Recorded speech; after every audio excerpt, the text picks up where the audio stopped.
was really impressed that you remembered all of that. Okay, that's me at 6 a.m. in the mirror.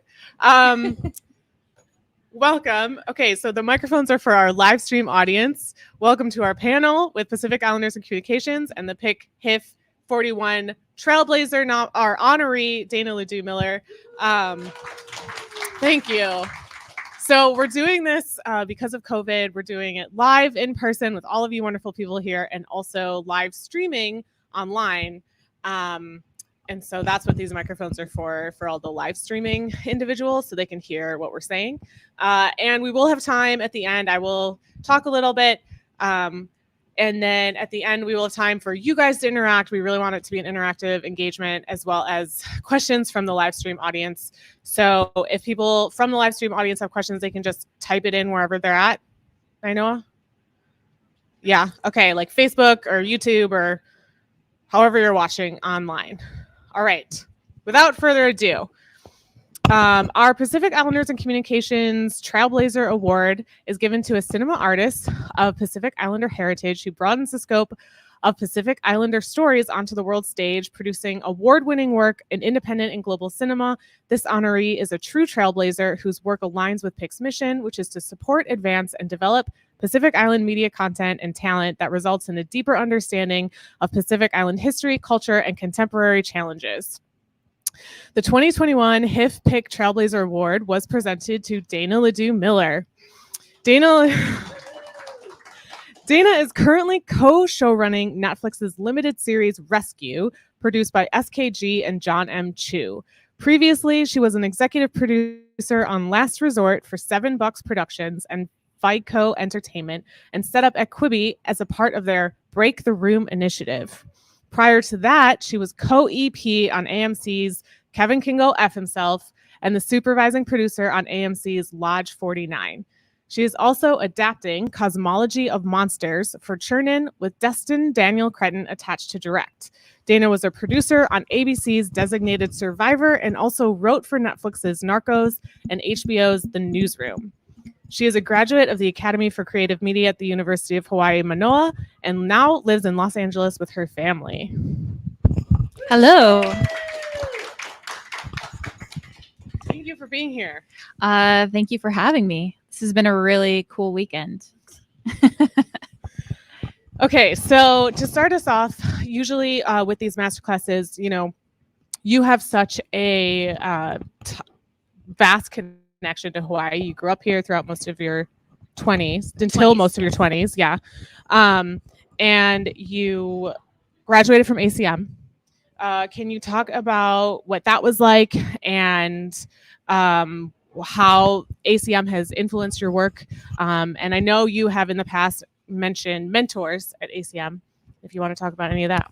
Oh, I do, especially because there's one sitting 10 feet from me and I want to embarrass her a little bit. But ACM and the University of Hawaii was a really unexpected gift, I would say, for me in my life. I came to Hawaii when I was just 21 to work with a nonprofit group called Hearts, which provides theater and music and arts education for kids that might not otherwise get that opportunity here on Oahu. And it's a really amazing program. And while I was here, I had taken a break from the college that I was at and was really kind of lost. And I found out about ACM at the University of Hawaii, and I knew I wanted to go to film school. I knew I wanted to try and tell stories in that medium, but I had no idea what I was doing. And it kind of seemed like a safe way to approach that. I was here in Hawaii. It didn't have the pressure of a USC or some big film school. And I really didn't think I would get in. I think at the time it was so small. If you applied, you got in. But it was really special to me. And then once I got into the program, and started taking classes, I started having these professors like Ann Misawa, and who's here today, and Conrad Ng and Murata Mita, who really helped me see myself for the first time. Because growing up, I had always felt very other. I grew up in Long Beach. My dad is Samoan. My mom is not. Hi, mom and dad. They're watching. Oh, hi, mom and dad. From home. And I was a very white Samoan girl, and I didn't even realize that my dad wasn't white until I was much older than I probably should have been. This was just my world and my reality. But then as I got older, I started to understand the differences that my family had than maybe some of my peers. And I was very, very self-conscious of not looking Samoan and not really feeling super connected to tradition, because we grew up pretty isolated from the rest of my dad's family. We didn't live near them. We didn't go to a lot of big Samoan gatherings, and we didn't speak the language. My dad didn't teach us, Dad. And so I felt very much on the outside, but I had all these experiences that were different than, say, my white peers. And I didn't know how to reconcile who I was. And I was very much not accepting of myself. And I was afraid to even tell people that I was Samoan, because the questions were always like, well, what's your last name? Well, my last name is French because of colonialism, and so I felt like I was constantly having to prove. People would ask, well, how much Samoan are you? There was a point where I carried a picture of my grandma with me because I felt like I had to prove to people who I was. But I got to all this to come back to UH, where I got here and I said, yeah, like I'm half Samoan, and it wasn't, there were no questions. It was like, your stories are valid. Who you are is valid. We understand that because everyone here in Hawaii, has this sort of mixed heritage, and we don't question it. Everyone here kind of celebrates that. And so I was 21 and for the first time felt like it was okay to be who I was.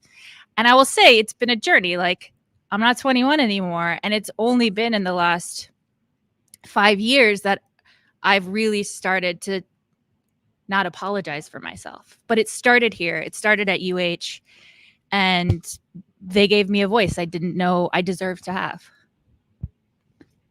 Well, you just answered every question I had for you. I'm kidding. So while you were here, growing up professionally is what I meant to say before. Sorry. On your here in Hawaii, you worked a lot of PA jobs on various shows across Oahu, from Lost to The Descendants to Pirates of the Caribbean. Can you sort of talk about that experience? And then from that, what was the initiative to decide to move to LA? So I was really fortunate in that I was at ACM at a time when Lost was shooting. And so I got to intern in season 4, I think. And while I was doing that, I was really, I'm a workaholic. That's the word. And so when I showed up probably for my internship, I worked really hard, and they started hiring me on days that I had off from school. And so I was starting to get paid, and then I graduated, and there was some great ADs at the time that just started bringing me along. So I never had any intention to be a set PA. I really didn't know anything about anything at the time, but I was getting work, and I was on set, and I was getting able to see people working. I got to watch Alexander Payne work from very close, and to see the different styles in which productions come together. And so I just kept saying yes to this work that came. And then I knew I wanted to write and direct, but I had no idea. Even after going to ACM, you still just don't really know how to get a job and how to be a professional. And so when I was getting this work, I thought, well, I guess I could be an AD. I mean, I'm working, and eventually I could be an AD, and that's a path that I could be okay with.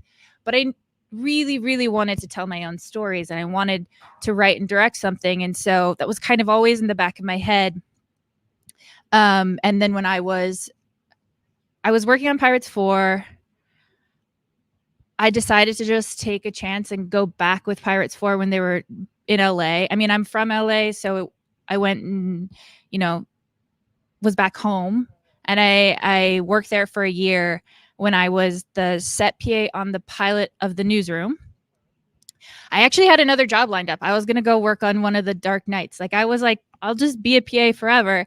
And while I was on set, Aaron Sorkin's assistant asked me what I want to do with my life. And I was very much in this place of I was like, I'm just going to say yes to things because I've never done that before. I've never said out loud, this is what I want, because I didn't feel like it was okay for me to say what I wanted. Like other people say what they want. And but me, it seems like too much to ask, to think that somebody might take a chance on me or believe in me. But in this moment, it was one of these rare moments where I just decided to say what I wanted. And she said, what do you want to do with your life? And I said, I want to write. And the next day, Aaron Sorkin came up to me and said, you want to be a writer's assistant on season 1? And I was like, okay, what is that? But it felt like I better just say yes. He knows what he's doing. So people have told me, and I had not seen The West Wing at the time. This is a very public confession I've never made before. But it changed my life. So kind of following on that thread of your stardom with writing, what advice would you give for burgeoning writers? Like it sounds like it's a combination, if I could be so bold to say, like a combination of being at the right place at the right time and then willing to say yes to anything. But then, like, is there anything else? There's so many things. When I was first starting, I started with a lot of really talented people on the newsroom. I was suddenly thrust into a world where there were people that had actually written on The West Wing, which had been at that point, 15 years earlier or something. And then there were people who it was their first writing job. So it was definitely, a wide spectrum of experience. And my peers kind of at that time, some of them experienced this kind of incredible success. And I've seen this happen a lot where people they jump into a job, they get a job, say like on the newsroom, and it's very flashy. And because you're working for Aaron Sorkin, you get a lot of attention. And then they get a deal and you're like, oh my gosh, they've made it. They've made like $1 million or something absurd. And I really struggled with that because that wasn't happening for me. But what I realized is that Hollywood is a long game, and that's not something that people talk about a lot. But really, I think in the end, hard work and talent is what lasts the longest. And it's very easy to get caught up in watching somebody get a big deal or sell something like right out the gates. I've seen so many people sell a feature, it never gets made and they never work again. And I don't know what the advice is there, except tell the stories that you really care about, work hard on the craft of writing, and don't get discouraged by, the gloss of Hollywood, because it wears off really, really fast. But that also means you have to find a way to last. And for me, I was very fortunate in that I got my first writing job and it financially changed my life completely. Like the money I was suddenly making was like 10 times what a set PA makes, like overnight. And I was stunned by it. I didn't understand it, but somebody told me in the writer's room, if you save your money, you'll buy yourself creative freedom. And that always stayed with me. And so, it's about, keeping that job that you might not love for a while, but it means that you can keep up with the writing at night or the writing in the morning and just be persistent. I've seen so many people who have been writing for 10 years and are now finally getting that first job, and they found a way to sustain, which I know is not easy. It's not easy when you have rent to pay or you have kids and you have to support them. But I would just encourage people that it can come at any age. Like, Hollywood appreciates true talent and creative storytelling if you can find the right people. And sometimes finding the right people to hear you takes a very, very long time. I still am trying. Like, it's still hard for me to get in the right rooms. And I've been doing this now for 10 years. You've continued to build on your success with shows like Narcos and Designated Survivor, but you've also sort of dedicated time telling your own stories. And it seems like now you're starting to develop larger platforms for that. Can you talk about sort of that process? Seems like you're doing it all. Trying. It's really difficult to tell your own stories, you know, on a major network. Like, it's really difficult to get something made. And I am so thankful that I was able to have been able to write on so many different shows. Like, a lot of people have like a very straight resume. Mine kind of spans many different worlds because I have so many different interests, and I was able to bide my time and say yes to the jobs that I thought would push me to be a better writer. And that's, I think, helped me kind of gain the confidence to start pursuing things that really matter to me. And I would even say,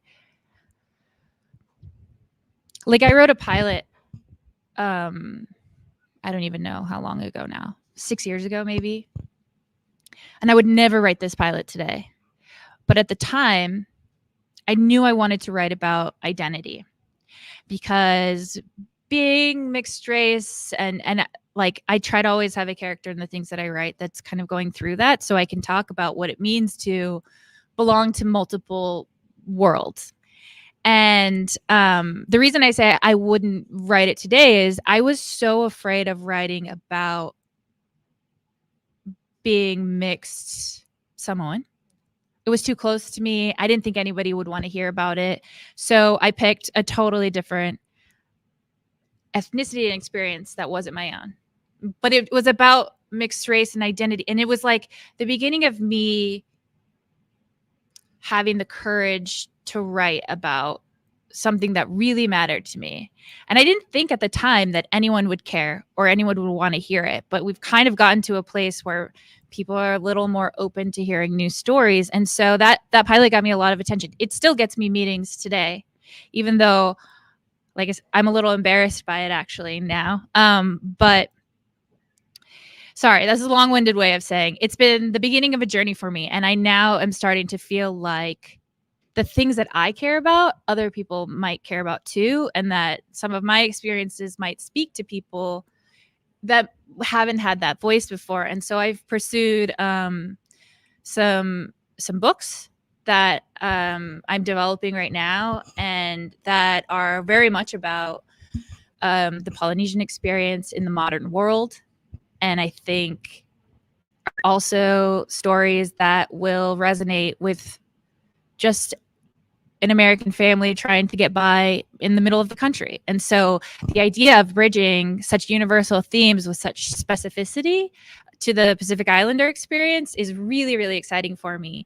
And I got my first taste of that when I had the Quibi show, which we had an all Pacific Islander writers room here in Hawaii for 1 week. And it was the most fulfilling experience of my life, to be in a room with really, really talented Pacific Islander filmmakers and just be talking about all the things we talk about in a writer's room in LA, but their experiences were so specific. They were so familiar to me, and we got to validate each other and say, these stories are important. We need to be telling these stories. Quibi did not agree. They didn't make it. Yeah, I was like, I wouldn't take that to heart. But then Quibi didn't make it. So here we are.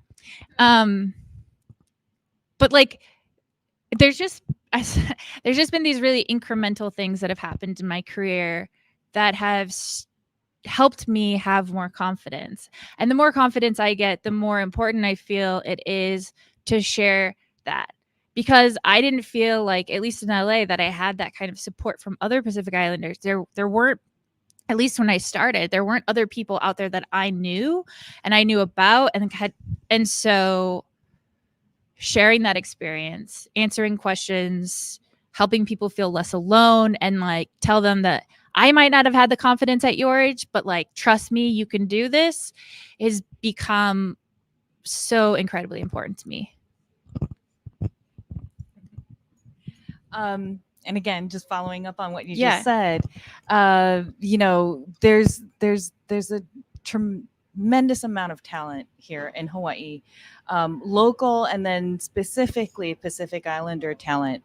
And I wonder, because you know we've talked over the last year or so, and I know the kind of commitment you have to supporting, you know, emerging and new Pacific Islander talent through working with us, but also the work that you've done with Ohina Lab.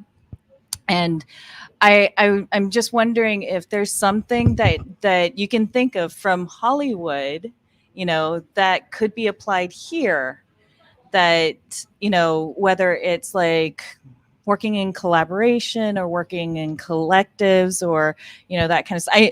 It's happening already, but just something that like you don't see here that maybe could be borrowed from Hollywood. Two things come to mind. The first is I would love, and I don't know how to do this necessarily, but like teaching people here about the business of Hollywood, I think is really important, because there's so much that happens that has nothing to do with writing and has nothing to do with creating. It has to do with salesmanship. It has to do with, you know, making deals. And by salesmanship, I mean selling yourself. And I think that that's something that's very, very hard for people in Hawaii. You know, Pacific Islander, Asian cultures, it's not natural to say, this is me and I'm important, listen to me. That's so foreign. You know, that's such a foreign concept. And yet the people that are succeeding are the people who are like, look at me. I have something worth saying.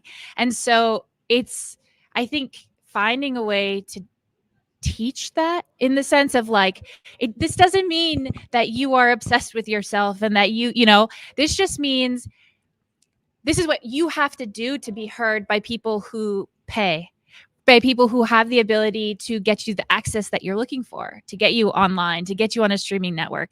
And it's super hard. And I am terrible at it. I'm getting better, but it's 10 years now, you know? And I still have my manager kicking me under the table, being like, stop saying, I think. Be like, I'll be in a pitch and I'm like, I think it should be like this. He's like, no, you know it should be like this. But it's okay for you to say, you know, you don't have to, you know, people want to be confident that you know what you're talking about. And the self-deprecation doesn't sell things. So there's that. And there's just the details of, you know, trying to sell something, how to talk to people, how to be in a meeting. Like there's just things like that I think there's so many people here that are very close to kind of making that jump to having a larger audience, to having somebody in Hollywood make what they're doing, but just knowing what it takes and what you need. If there was a way to have a class that we would all take, I don't have time to teach it, but I think that would be really helpful. And then I also, oh shoot, there was another one.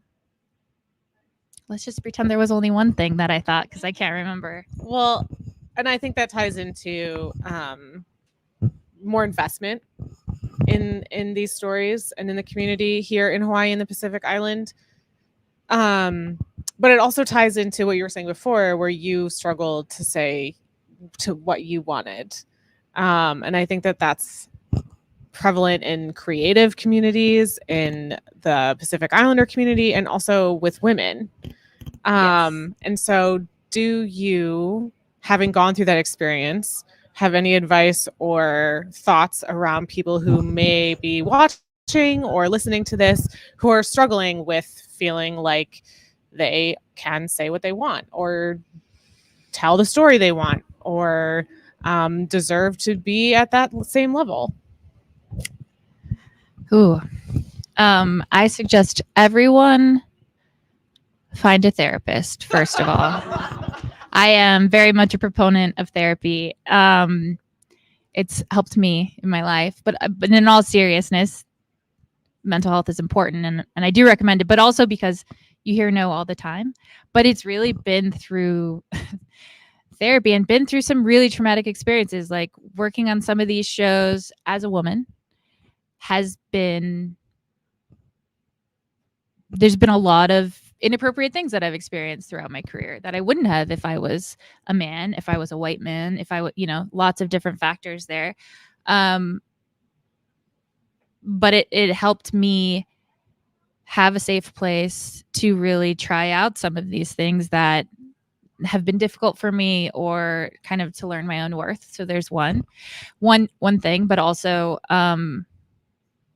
finding a community that really supports you, I think, is really important, and not always easy, because sometimes the people we love the most are not the people that are going to tell you that you are worthy and you are whole and you deserve this, So especially as artists, I think finding people that understand what it means to be a creator and understand the emotional toll it takes, and just a safe place to like be who you are, and start to practice on people who feel safe.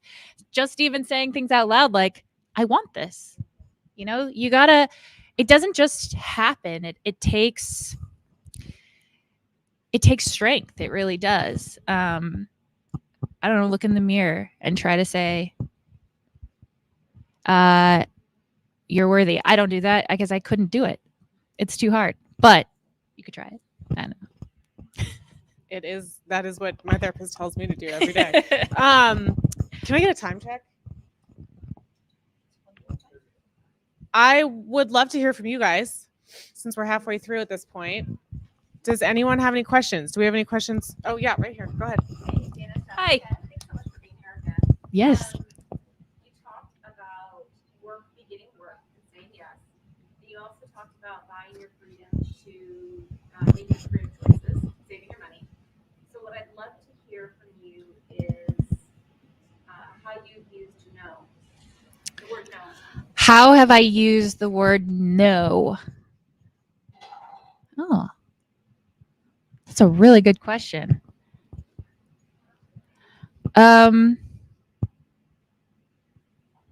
It's real. It's like boundaries. No. So I know in my other career, outside of this, I've chosen to focus on a specific niche. And to do that, I've had to say no to other opportunities, right? And so I suspect, but I'm curious if it's true for you, that it's scary, but you have to say no to certain things in order to keep the door open for other things, so you can navigate the path that you want to. Yes. So I Yeah, no, do. that's great. Sorry, I have said no for exactly those same reasons. So the question is, how have I used no in my career to carve out my own path? And yeah, that's a really scary thing to do, especially when I was first. So I got this job on the newsroom, and then it was a long time. I had to wait before anyone would give me a second job, which was NARCOS season 1.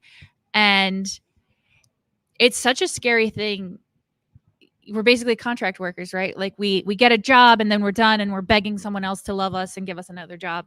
And so there's definitely these moments, and my husband can attest to this, where I'm very much convinced I'm never going to work again. And then there's been, the first time I said no was for a TV show that was a big TV show, but I didn't want to work on it. Without saying what it is, I did not want to write about female superheroes. That wasn't what I wanted. I wanted to tell character stories, and I wanted to tell something that kind of like pushed the boundaries of things. And I said no. And my agent, who's not my agent anymore, actually, but not because of this, was like, what are you doing? Like, the money wasn't great. The job was going to last a long time. And I said to him, I want to take a chance on myself. And he was like, you? No, he didn't say that, but it was really scary. And even recently I was approached by someone who I'm in this phase of my career where everyone wants to tell a story about Hawaii, the dark side of Hawaii. What they really mean is they want to tell a crime show in Hawaii. That's or all, like a ghettoized version of reality. Absolutely. And then, but then they also know, studios today also know that they need an authentic voice. So they want to tell the dark side of Hawaii. And then they need an authentic voice. But then they also know that they need a woman. And right now, I am one of the few women with my credits that is Pacific Islander and a woman. So I was told by someone, oh, you are the list. Like, I was looking for the list. You are the list. And I was like, well, I think that's flattering, except that sucks and we need more people on the list. But I don't want to write about the dark side of Hawaii. I don't want to write crime shows that make Polynesians look like thugs. I just don't want to do it. I want to tell stories here, but I don't want to. They were like, oh, but the protagonist is also Polynesian and a woman. And I was like, yeah, but what the audiences are going to see are that the crimes being committed. I could already see like some tatted up brother, like out in the jungle, like growing marijuana. I could picture it. And I was like, no, not for me. But I said no. And it's about to be made into a TV show. Well, and that's like who's writing that story? I actually really love the writer that is now attached. But it was hard for me because I'm always unsure of where the next paycheck's going to come from, where the next show is. Even now, I'm co-running a show on Netflix. I don't know what the next gig is. I don't know if anyone else will ever pay me again. And so to say no to anything is really scary. But I wouldn't have my job today if I had said yes to that job a long time ago. It would have been I would have been on a superhero track that I am not at this point in my life interested in. Great question. Anyone else? Yeah, go ahead. So what advice do you have for like women who want to go into filmmaking in terms of like self-preservation and I guess like sticking to like the prejudices that they might face as a woman? So the question is, you said it so well. What advice do I have for women that want to go into filmmaking and self-preservation and dealing with prejudice that comes with it?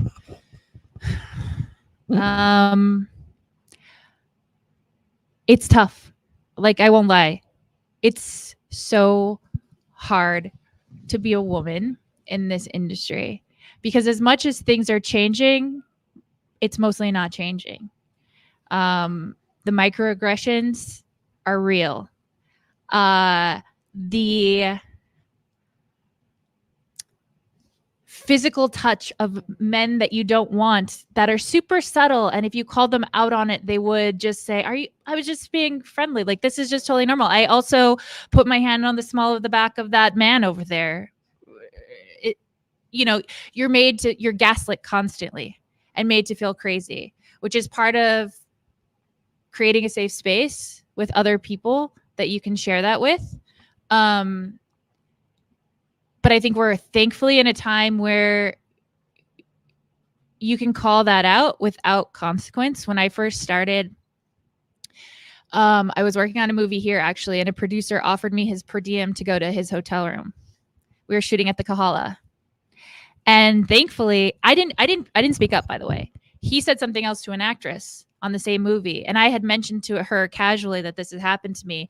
And then he made a pass at her and she told the producers, and that man was no longer allowed on set anymore. But that was the very first time after years that I had felt like that anything had been done about it. And that was like a huge, like egregious thing that had happened. And so thankfully today, with so many things changing in Hollywood, we have a little more recourse for speaking up and protecting ourselves. But sometimes it's really scary to protect yourself. It's really scary to say this thing happened to me or I don't feel safe. And so having friends and community that can kind of buoy you through that and kind of talk you through it, because there still is consequence, in that maybe you don't get fired or for speaking up, but there's microaggressions that happen all the time. And so having a support group that's going to tell you you're not crazy, because you're not, will help you in the long run. I wish I had an answer that says, this is the way you fight all the misogyny that you're about to experience, but I don't. Well, and wait, sorry. I do have a way. Men could just stop being misogynistic. That would be super helpful.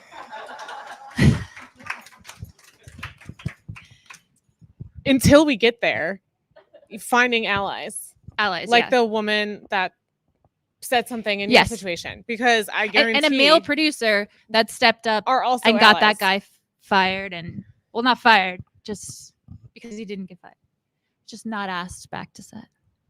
But I think that like almost every woman that you come into contact with in the industry is going to have a story like that. And we're here to support each other. And, you know, we'll create that change, and it someday will manifest. But that's a great question, Kanani. Thanks. Other questions? Do we have anyone on live stream? Yeah, let's hear one. So we have one from Mr. Chris Yogi himself. Ooh, Chris Yogi. It says, so much of this industry is all about hype and constant visibility, all of which feels not real. So how do you balance that pressure of more long-term sustainability and your family life? How Chris Yogi asks, how do I balance the hype and flash of Hollywood and trying to create sustainability with family life? I really value my family life, probably more than most people in Hollywood. I was a set PA for a long time, so I'm used to working 16-hour days. I have worked in writers' rooms that, you know, start at 10 a.m. and end at 2 a.m. That doesn't work for me. I am someone that has dealt with depression since I was a teenager, and I know that I have a lot of triggers, and, you know, working 18, 20-hour days is one of them for me. And so I am fortunate in that I am now in a place where I get to make those decisions for myself. So I try to surround myself or join projects where people also have those same values. I think that's really important. When I go into a meeting for a show, I look for pictures of family and I listen to how people talk about their families. You know, do they talk about their kids like they're like a souvenir, or do they really seem to genuinely want to see them? Because I know those are the people that are going to have the same values as me, and we're probably going to work the same hours and come home to our kids. Like, but it's really hard when you're early on and you feel like you have to say yes. You feel like you have to take a job. So I know that that is a luxury, but I'm also terrible at networking. I don't do it. I don't go anywhere. So I have no flash and I have no hype in my life. So I'm not a good person to ask that question to, Chris. I'm so sorry. But no, I think you're the perfect person to ask that question to, because like, I think it's important for people to understand that there are people, like real authentic people with values that are working in the industry, and B, that you can fight that constant pressure, feeling like you need to be flashy or be constantly schmoozing or be inauthentic to yourself, and still get work. Yes, you can. But it's hard. But it's hard because you're like, how do I meet people? I meet with, you know, writers that are looking for their first job right now, and they say the same thing. Like, I'm an introvert. It takes a lot out of me to go to a fancy party. It takes so much out of me, and I don't enjoy it. I get excited, and then I get there and I'm like, oh, no. This is not for me. And so, you know, I think I just had this conversation with someone recently. He's like, I don't like networking. I don't like going to these things and trying to pretend that I like want to be there or that I want to talk about myself. And you're there and everyone's talking about themselves and you're like, no one's listening and it's just horrible. So he was like, what do I do instead? And I think I've met other young writers who are joining writers groups, right? So it's young staff writers who they're all looking for a job or looking for a manager, and then they support each other through that. There's those kinds of things. Or now, thanks to the way things have changed in this last year, there's a lot of online kind of networking things that are a little less terrifying, because you can also, you're like in your room, you can turn it off and you can just walk away. You don't have to get dressed up. But there's a lot more outlets than the flashy stuff that's out there. Like, if you don't want to party, don't party, and don't let anyone tell you to. Find something that you like and pursue it. I think that's all Hollywood is. Everyone's just looking for approval, and everyone's just as insecure as you are. which is something I should internalize that I have not yet, but you should. And so don't be intimidated by people at these parties because they have no idea what they're talking about. Just like you. Do we have another question? Yes, this comes from A&B Films, and they say, if Aaron Sorkin gave you a blank check, what's your next project? Just Aaron Sorkin or anyone? Just answer it. Just Aaron Sorkin gave you a blank check. What's your next project?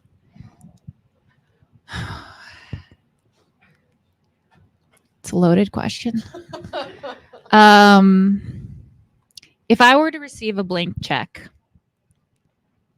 well, there's this book that I'm developing that I care about a lot. I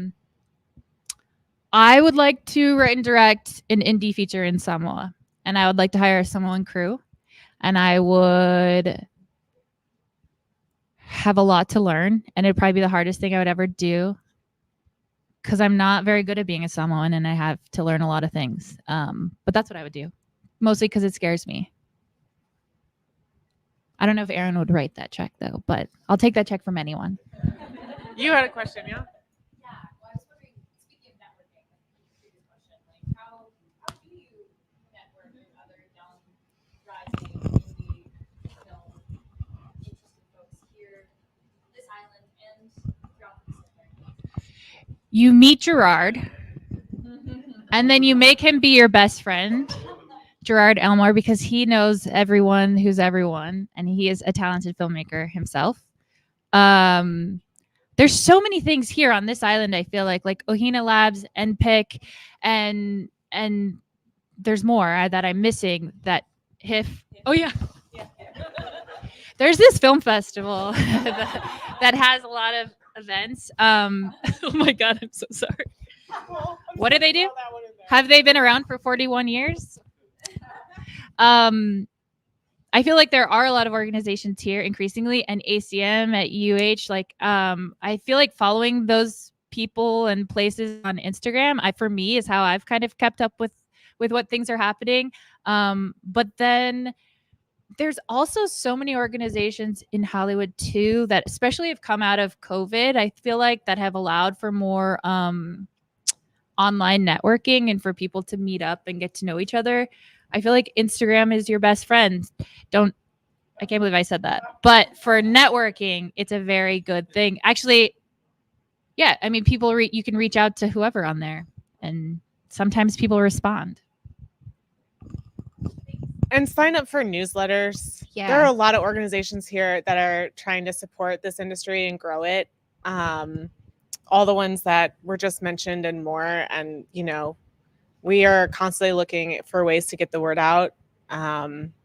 So signing up for newsletters is big. So you can hear about the opportunities. Because I think that there are a lot of opportunities that not necessarily everyone knows about, unfortunately. Yeah.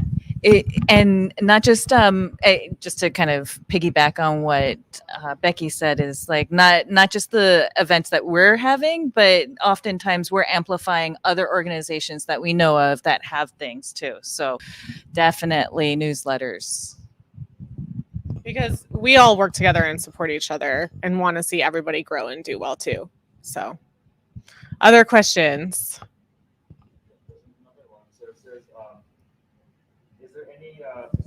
IP novels, for example, that you guys are interested in adapting into a movie or a TV series? Are there Pacifica novels or IP that I'm interested in adapting into a TV series? And along those lines, you are show running your own first series, right? Yes. Yeah. So talk about that too. There is some IP. I'm not going to say what it is, but one day I will, and it's very good. Where can we find out about that? What should we pay attention to? Do you have a? Was it KITV? What was the news station doing a book club this month? There's a local news station doing a book club. So watch the news. There's we'll share it two on our books. platforms There's too. 2 books that you could choose from. Read them both, and then decide which one it is. There's actually a lot more, I think, Pacific. I wish there were more novels out there, actually. That'd be really awesome. if more people are getting published, because Hollywood loves IP. They don't love creative original ideas as much as they love books that have already been written. So it'd be helpful to get things made. But I'm co-running my own show for Netflix, which is a 6-episode limited series about the boys that were trapped in a cave in Thailand in 2018, the soccer team. It's a really challenging project, and that was perfect. No, it just sounded like the bubbles in the cave. And Michael Russell Gunn, who I'm co-running it with, he and I wrote all episodes and are running it now together. And it'll be on Netflix sometime next year, summer to early fall of next year. Do you have more? I don't know what else to say. There are a lot of shows, or maybe not shows, but there's a lot of content out there on that Thai cave rescue. What makes you Yes. excited about this one? How does this one stand out different? There's 2 other projects in particular coming out right now. There's not a lot that I can say specifically about our project right now, but I can tell you what excites me as a writer, and I think you can intuit that that's probably what we're writing about. Is that it's a huge story. You can read about it in the news. 12 boys get trapped in a cave with their coach, and they survive for 18 days. Or do they? They do, but I hope you forget that when you're watching my show, just for a minute. But as a writer, what I'm really attracted to are compelling human characters. And, if you think about any kind of big event or rescue that's happened in the world, and think about the fact that actual people with jobs and lives and families and fears and insecurities have to come together to rescue someone, like those are the things that I get really excited about. And I get excited about pushing people to their limits and seeing what happens to them and finding the humor in those moments, because, sometimes the funniest things happen when you're pushed to the brink of something. And so for me, I got excited about this project because I saw an opportunity to explore people under duress, and that's really what we've kind of emphasized, the humanity of. We wrote it during COVID, and it's a story about thousands of people dropping everything and coming together. And that was a nice thing to do when it felt like the world was falling apart. And to remember that for as much as we are different and in conflict, sometimes we can just work together to do something good for somebody we don't know, which seems challenging in this exact moment in time. We have time for one more. Anyone? All right, go for it. It's all you. Very easy question. You mentioned being on Instagram to follow what's happening here. How do people keep in touch with you, or how do you follow what you're up to? Instagram. Okay, I look for you to find you. So that's what I am not great at Instagram, but Dana Ledoux M at Instagram. It's my name. Simple. All right. Well, thank you so much. Thanks for having me. For those people watching on our live stream that missed the start and my whole speech in the beginning, I'm Becky from Hiff. This is Cheryl, the interim executive director at Pacific Islanders and Communications, an amazing partner. Dana Ledoux Miller, our honoree for the Hiff 41 PIC Trailblazer Award. And check us out at Hiff. We have panels for the rest of this week at 5 p.m. every day, extended conversations, as well as 2 incredible panels coming up on Indigenous issues and environmental issues this week. You can see all of that and more at hiff.org and watch.hiff.org. We have 200 films playing online through November 28th, 86% of which are available nationwide. Thank you so much. Thanks, you guys. Thank you.